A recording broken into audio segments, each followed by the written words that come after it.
Hi, Dr. Haridas Nair. Welcome to CXO Dialogue Session at the SDG Ambition Division of World Safety Forum. Thank you for joining us. So it's our privilege to have you on a chat show. Or a man from remote village of India, now ruling the MENA region on the higher standards of occupational health and safety. Can you brief your inspiring history to our viewers? For sure. Thank you very much for giving me a chance to come over here and having a chat with you. Yes, a story. An inspiring story starts from a remote village where there was no electricity at all. And walking more than 2 kilometers for schooling. School. And if I remember, I won my first chappal when I was studying in 5th standard and a pillow when I was studying in 6th standard. Yeah, this will be really... Listen, having 32 children in a house and their parents, my granny used to serve food on 32 plates. Can you just imagine, nowadays you cannot just imagine that. No. Not even a restaurant can have that. Yes. Born to a poor family, my ambition when I was studying in primary classes, I asked one of my teacher that which is the highest education. Oh.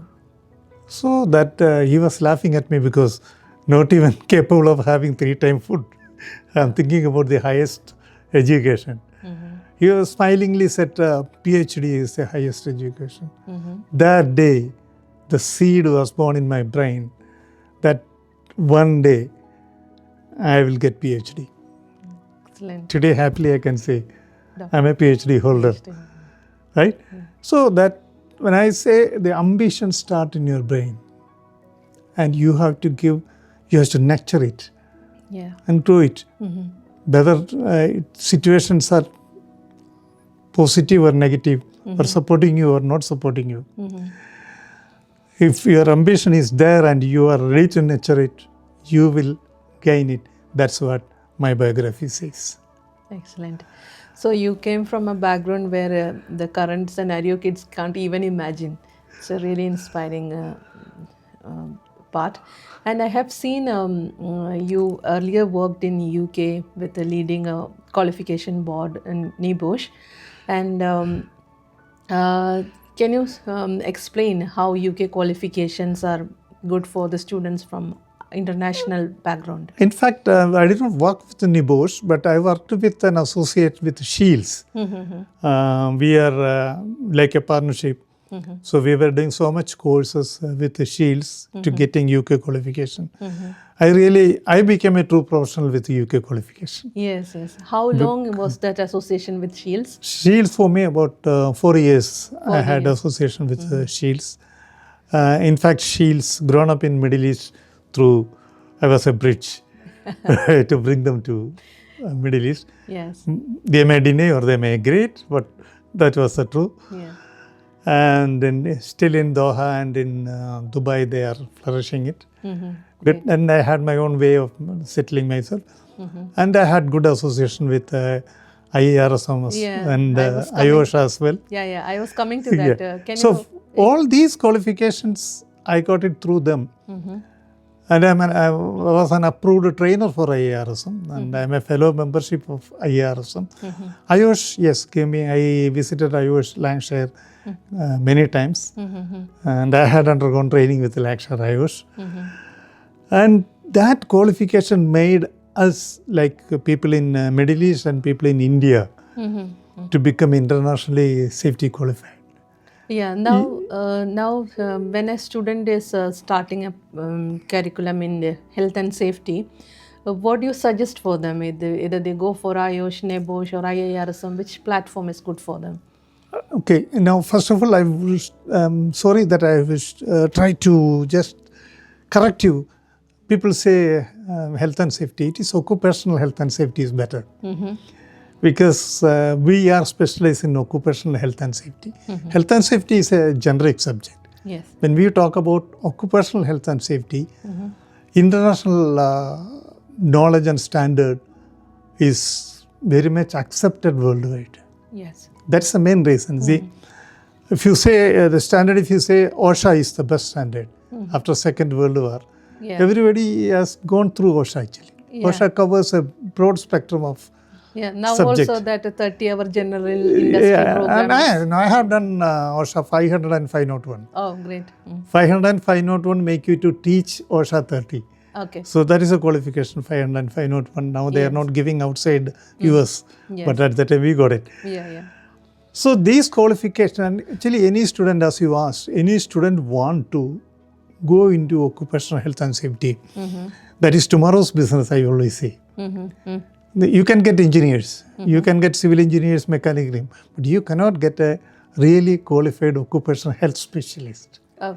That's a specialization. Okay. So if you are an MBBS, no patient will come to you unless you are specialized. Yes. Similarly, in any field of engineering, you should have your own specialization nowadays. Yes. In that, occupational health and safety is the best specialization they can have, and they should start from the schooling level. See, when you say primary is a general education, high school, again, some specification. Yes. When it go into higher secondary, you are coming into streams, science stream, arts stream, like that. When you select into that stream, there you have to start occupational health subject into it. Okay. So what your platform can do is, you should aim on people studying in higher secondary level. Okay. So when they come out with general graduation like engineering, they can have an additional qualification, specialization as well. Okay. Along with their study, they can do that. Okay. So that could lead for them to get a job. When he is going for as a general engineer, as a civil engineer, no, I am a specialized safety engineer. Yes. Now presently where I am taking as a corporate manager, I made all engineers to pass level 3 safety qualification. Oh. Because it is their responsibility. Yes. It is not a safety professional who does the work. Yes. It is the engineer who does the work, engineering the labors and the work. So we made it mandatory requirement that every engineer who want to work in our organization has to have minimum level 3 safety qualification. Excellent. Now the government of Abu Dhabi, when I am in the meeting, when I discuss with them, now they are coming with a law that any engineer who want to work an engineering license, they have to have a minimum safety qualification. Okay.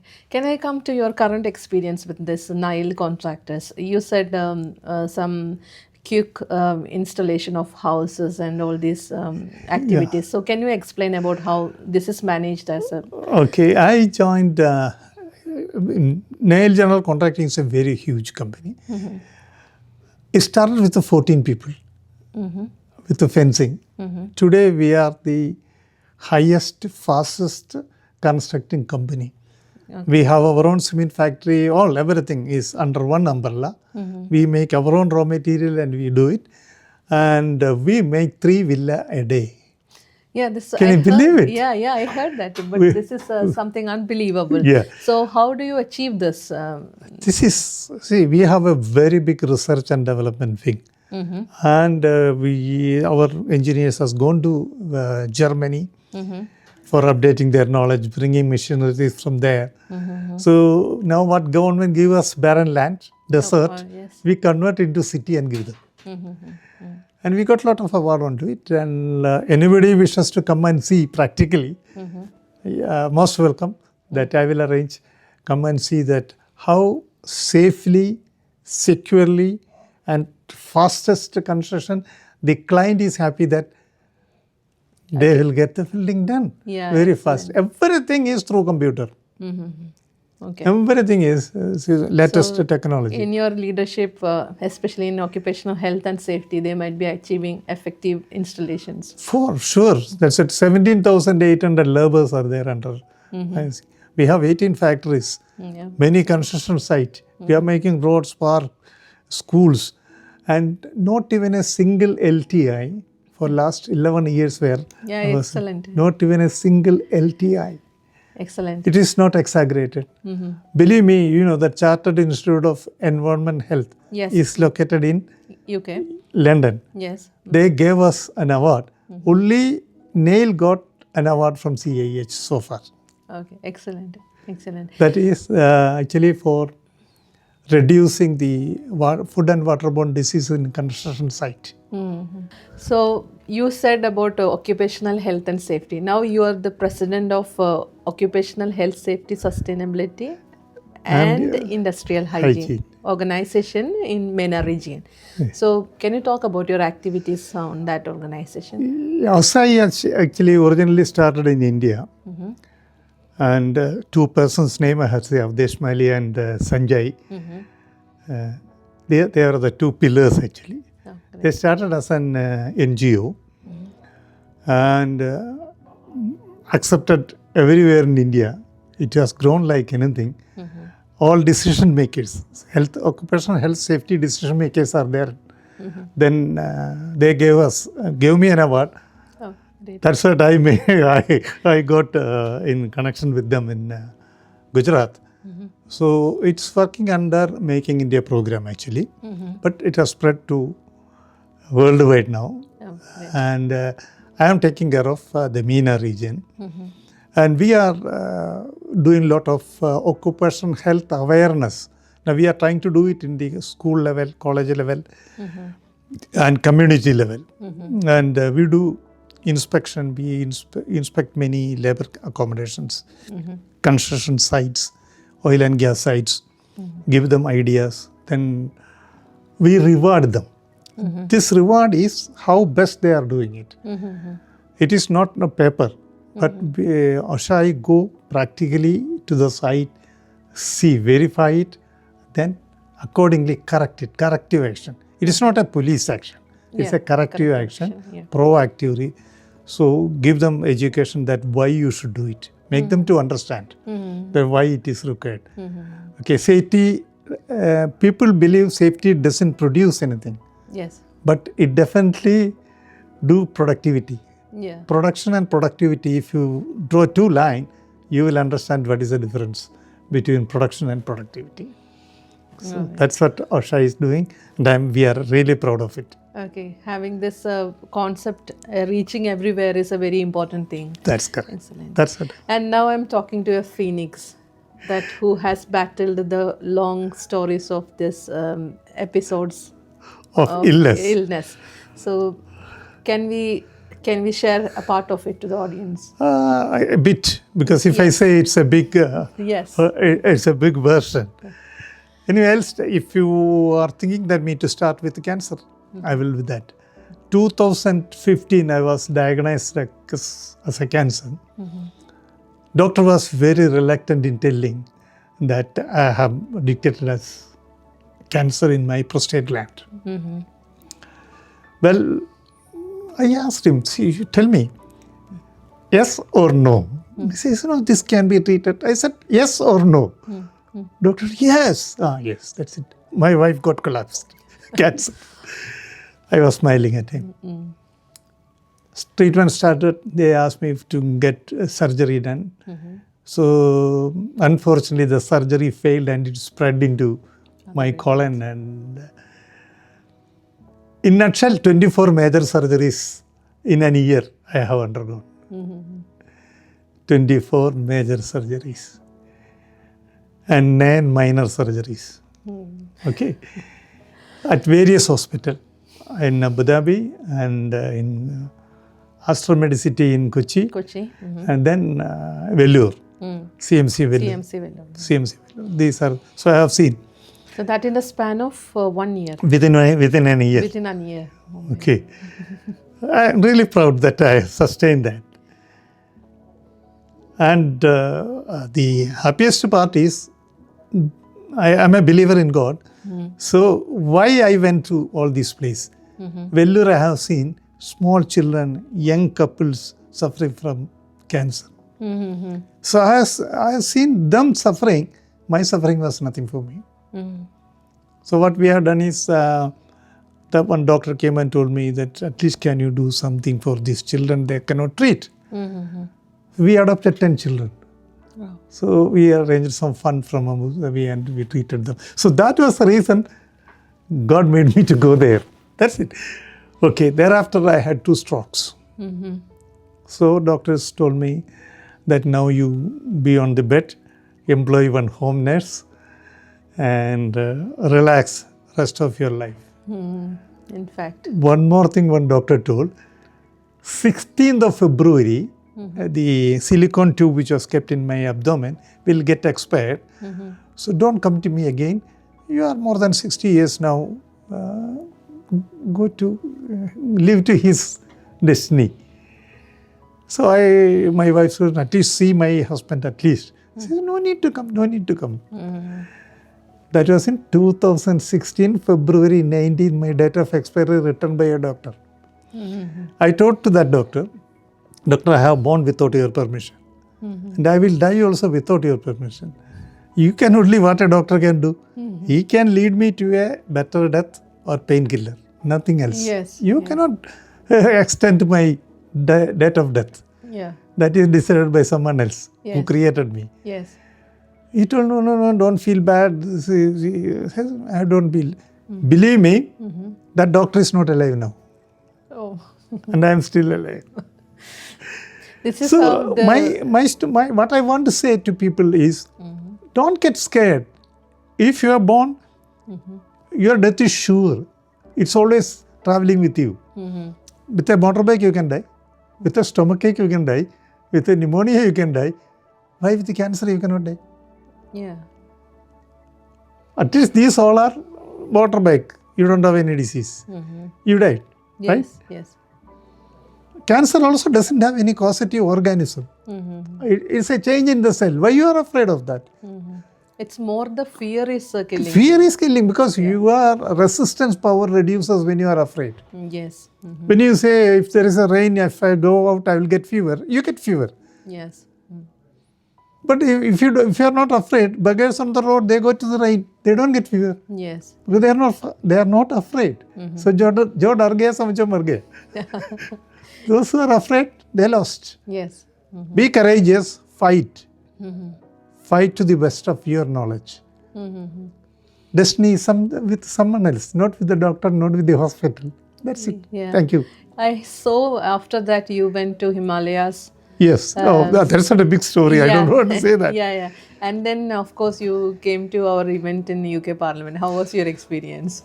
UK Parliament really, you know that before that I was with Sheila. I have seen UK Parliament from outside. I had taken N95 camera at that time. N95 Nokia camera was the expensive camera at that time.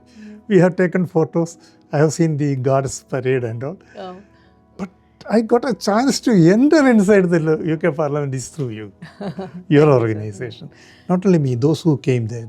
Yeah. Really, it gave me moral boost up. Yeah. I have shared this many stages that I could go with the 2 bags on. Yeah. And I have no control on my Yeah. After you come to that event, many people have identified, like those who have personally talked to you, they come and discussed that was the best decision the committee have made to giving an award to me. And how do you feel achieving? No, I'm really, in my office there are so many awards. I think I got about 60 awards from, but last time when I talked to you, I told you, I am very proud that I got award from the UK Parliament through your organization. Okay. I am really proud of it. And that's our humble, even I have mentioned it in your post as well. We also feel like very, very privileged to have you on that. Your remark was there. Yes. I have seen that. Yeah. I have seen that. Yes. And coming here on the lifetime achievement, anyway, you have many more years to do lot of other achievements as well, but lifetime achievement was the one we have proposed. How do you feel coming again? Again, I told you, lifetime achievement, my life is long. Yes. I have many things to achieve. I did not achieve, and personally, I believe. Yeah. Your achievement is like light. Yes. That light has to enlighten many. Now you see, I have knowledge. I become rich. But what about my village? Yes. So what I have done, I have adopted one person from each house, trained them into occupational health and safety, Yeah. right, on my cost, brought them to abroad, many countries, got them job. In my village, nobody is taking money on lending from somebody.